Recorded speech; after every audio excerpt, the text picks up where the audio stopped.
এনসিপির আজকের এমার্জেন্সি সংবাদ সম্মেলন মাত্র শেষ হলো।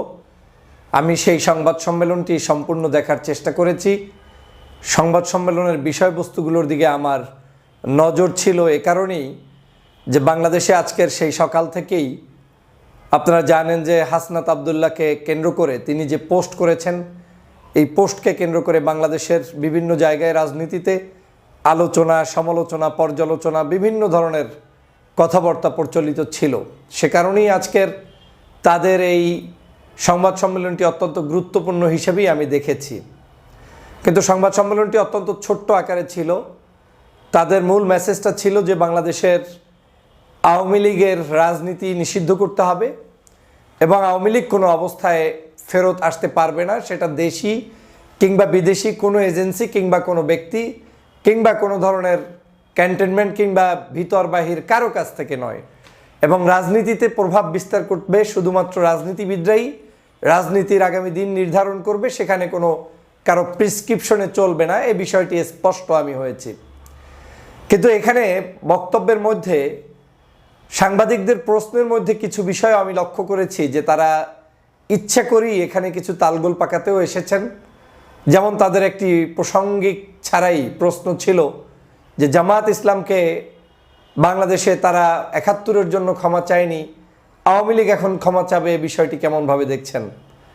আমি প্রথমেই উল্লেখ করতে চাই ২৪-এর গণ অভ্যুত্থানে বাংলাদেশে যারা সবচাইতে বেশি অবদান রেখেছে এবং যে কারণে মানুষগুলো উদ্বুদ্ধ হয়েছে তার মধ্যে অন্যতম হচ্ছে এই নির্যাতিত দল জামাত ইসলাম। কোনো সন্দেহ নাই, এই দলের ১১ জন মানুষকে হত্যা করা হয়েছে পরিকল্পিতভাবে, ৬ থেকে ৭ জনকে ফাঁসির কাস্টে ঝুলিয়ে দেওয়া হয়েছে, এখনও একজনকে ফাঁসির কাস্টে ঝুলানোর জন্য অপেক্ষা করছে, যেটা অত্যন্ত দুঃখজনক যে এই সরকার এখনও তার মুক্তির ব্যবস্থা করেনি।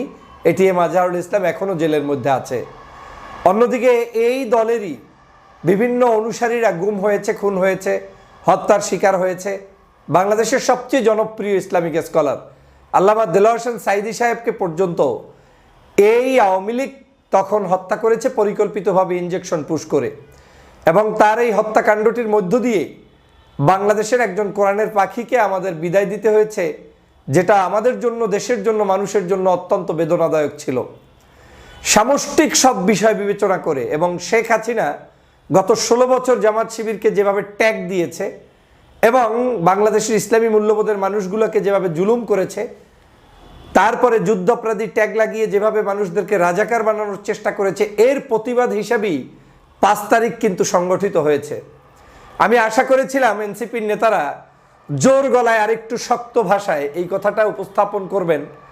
যদিও তারা এই কথাটা শক্তভাবে উপস্থাপন করুক কিংবা না করুক, তারা বিতর্কের মধ্যে যায়নি, সেজন্য ধন্যবাদ জানাই। কিন্তু এই ইস্যুগুলো যে আসবে আপনাদের সামনে প্রত্যেকটি সমাবেশে সভা সমাবেশ সব জায়গায়, এটা তো আপনাদের জানতে হবে।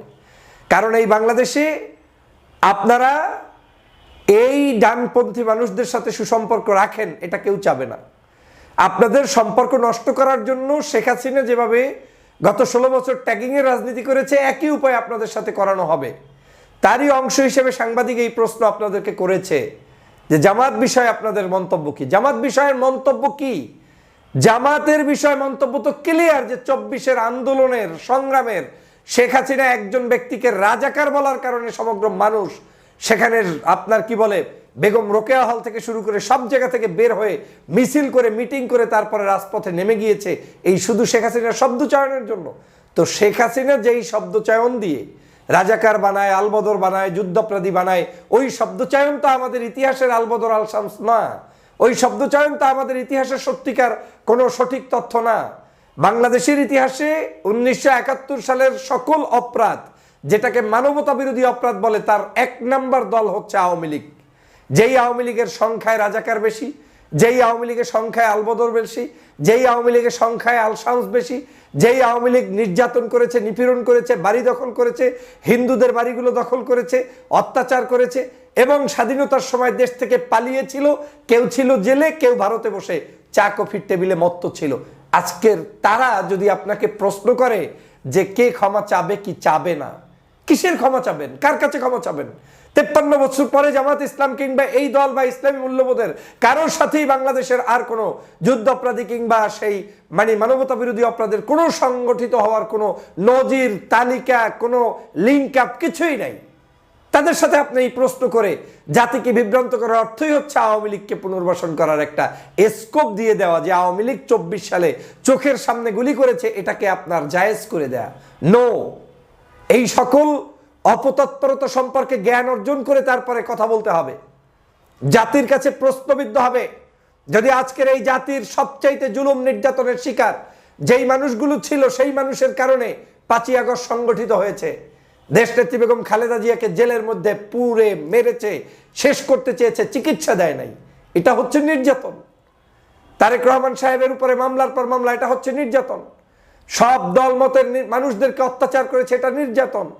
মামুনুল সাহেবকে জেলের মধ্যে 43টা মামলার আসামি, তার জামিন দেয় নাই, তাকে কি বলে একটা সুষ্ঠুভাবে তার তদন্ত পর্যন্ত করতে দেয় নাই, তার উকিলদেরকে পর্যন্ত কাজ করতে দেয় নাই, এটা হচ্ছে নির্যাতন।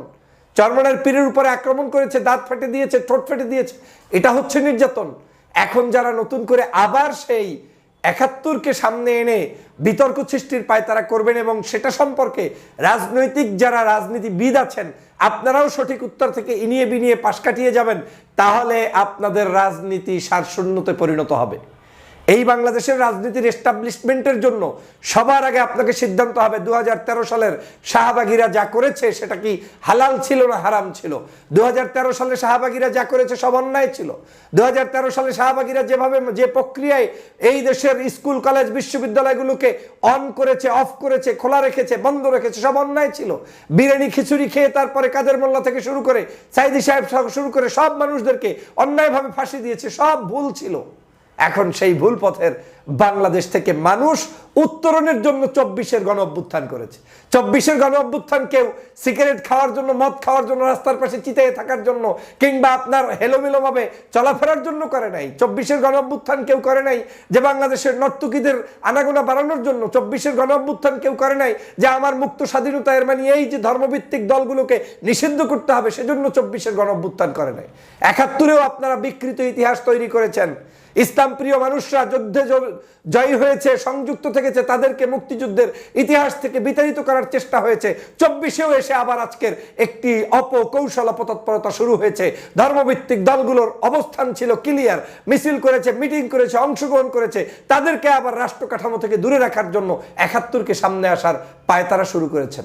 না, 24-এর গণ অভ্যুত্থানে যারা জীবন দিয়েছে, প্রত্যেকটি নাগরিক শহীদ হওয়ার জন্য জীবন দিয়েছে, না হয় গাজী হওয়ার জন্য জীবন দিয়েছে।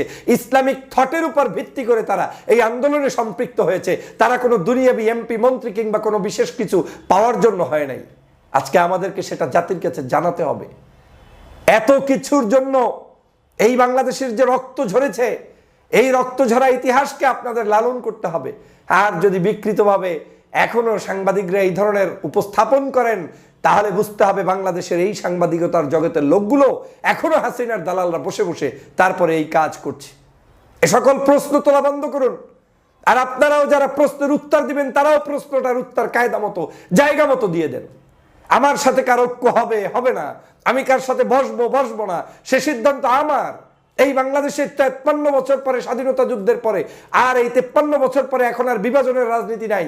এখানে বিএনপি, জামাত, চরমনাই, হেফাজত, গণ অধিকার, এনসিপি, সব জাতীয়তাবাদী ইসলামী মূল্যবোধ কিংবা দেশপ্রেমিক জাতীয়তাবাদী মূল্যবোধে বিশ্বাসী মানুষ, এরা মিলেই দেশকে এগিয়ে নিয়ে যেতে হবে। এখানে কোনো ষড়যন্ত্রের বীজ বপন করার সুযোগ নেই, দেয়া হবে না। প্রিয় দেশবাসী, আজকে সে কারণেই আমি বলছি, আজকের এই ষড়যন্ত্রবাজরা যে কোনো মূল্যে ষড়যন্ত্র করছে, এই ষড়যন্ত্রের মূলোৎপাটন করার জন্য আপনাদেরকে সোচ্চার থাকতে হবে। দেশকে অশান্ত করার একটি প্রক্রিয়া চলছে, আপনাদেরকে সোচ্চার থাকতে হবে। দেশের মানুষকে ঐক্যবদ্ধ হতে হবে এবং এই দেশের থিমকে রক্ষা করেই দেশের মানুষদেরকে নিয়ে পথ চলতে হবে। সবাইকে ধন্যবাদ।